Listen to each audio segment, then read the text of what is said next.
Life's journey doesn't necessarily end with one's life. Even in death, one may continue to inspire others. Choking back their tears and closing their palms into a prayer stance, many gathered here on this day to send up 8 silent mentors who have completed their missions, for their lifeless bodies had allowed medical students of Tsinghua University to complete simulated surgical trainings. The selfless sacrifice of the silent mentors has exposed the secrets of human body to the students while inspiring new respect about life. All present here are moved beyond words, including medical staff from abroad. 人间菩萨送灵去，福缘欢喜，接您来。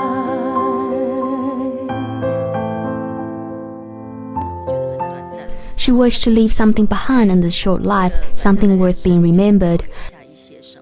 From the day she was sick, she had been battling cancer. These past 10 years, she never gave up.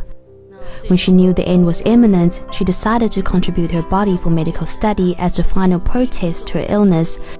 So I don't think cancer overpowered her. What she did inspired many people to follow suit. I'm very proud of her.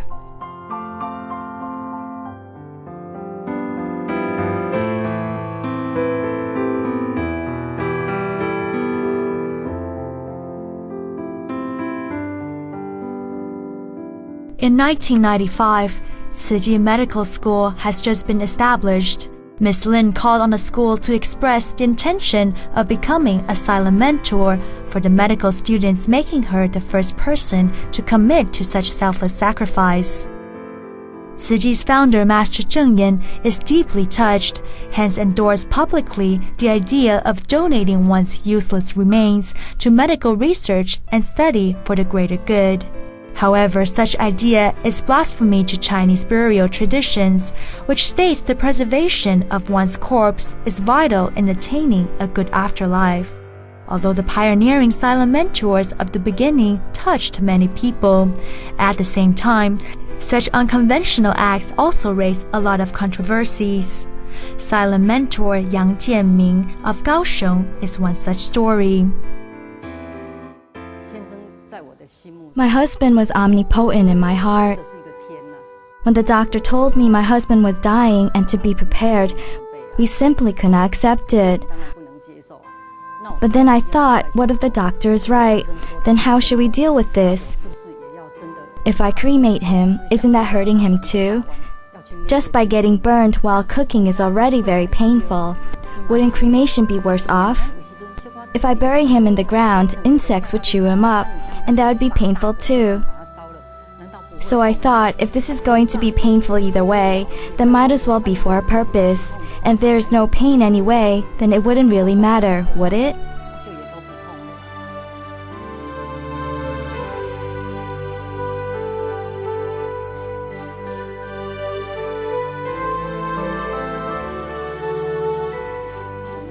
Although such decision was easy for me to make, my husband's traditional family was enraged. They couldn't comprehend how I would agree to let my husband's body be cut up. They said to be mutilated like this is a punishment reserved for serious criminals. Yet my husband was a very simple man who didn't deserve such abuse. Still in mourning, Mrs. Yang faced tremendous pressure and criticisms from relatives for agreeing to let her husband become a silent mentor. Denounced by her family and having lost the love of her life, Mrs. Yang became seriously depressed.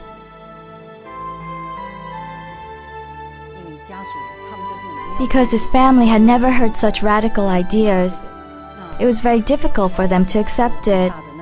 They couldn't bear the thought of him suffering. It took me years to understand how they felt. My sister-in-law, who is a nurse, told me the gruesome details relating to such procedures, and my heart ached. But I didn't think that much back then. I only thought about helping my husband make an impact and repay the society.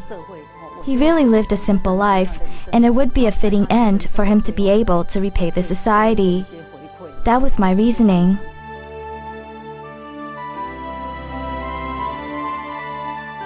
Mrs. Yang only wanted her husband's death to be meaningful instead of meaningless.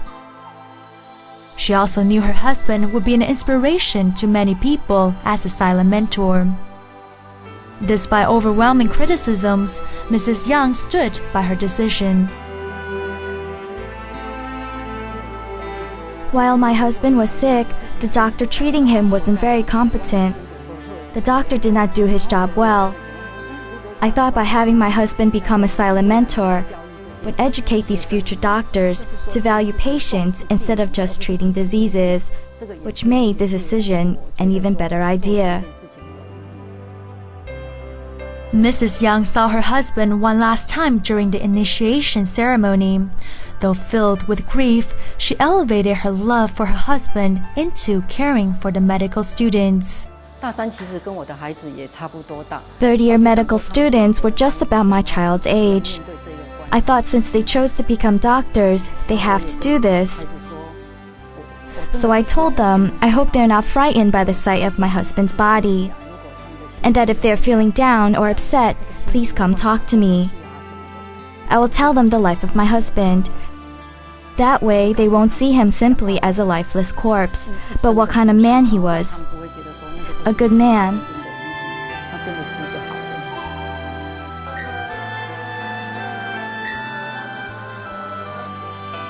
Cherishing valuable lessons imparted by their teachers, medical students who were instructed by silent mentors in 1996 are now all skillful physicians holding their own hospitals.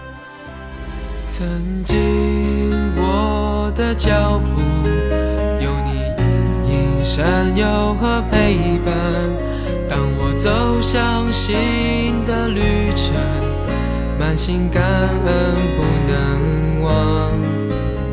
我终将 Dr. Cai Shenzong graduated from Tsinghua University's medical school and is now the head neurosurgery resident doctor of Hualien Tsinghua Hospital.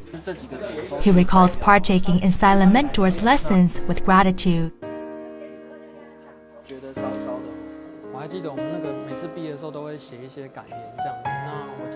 I remember writing a letter of gratitude when I graduated.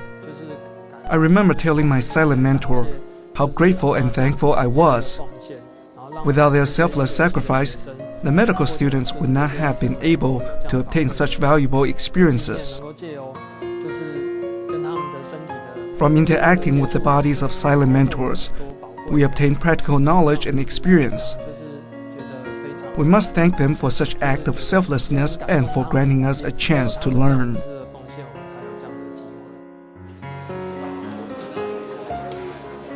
Tsinghua University simulated surgical training with the aid of silent mentors has pioneered the training of doctors, drastically improving the skills, knowledge, and experience of doctors of all levels.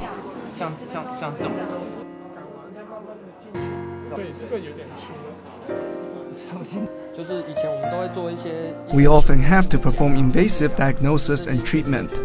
The medical students can gain a lot of experience and knowledge through simulated surgery. Even the resident doctors too. That way we don't have to travel abroad to gain experience. We can learn right in our own school. The experience helps us to take much better care of our patients.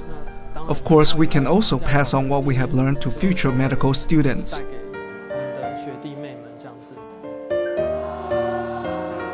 Ian Johnson from Wall Street Journal, who was here to do a report and interview, was deeply moved by the humanity of the anatomy studies.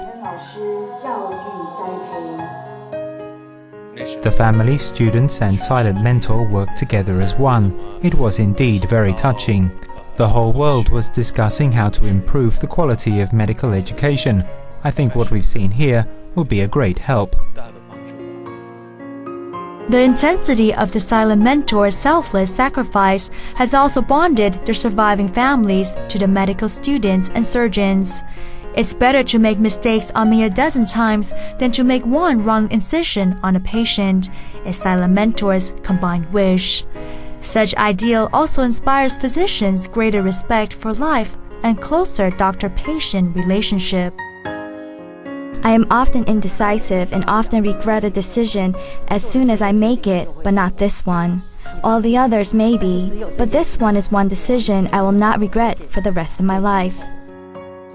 Thank you, my teacher. 我终将张开翅膀，飞向更宽阔的远方。成长路不管多难，爱是我的行囊。I've been lecturing with my mouth as a teacher of human anatomy. I hope that one day my last lesson in life will be taught through my body.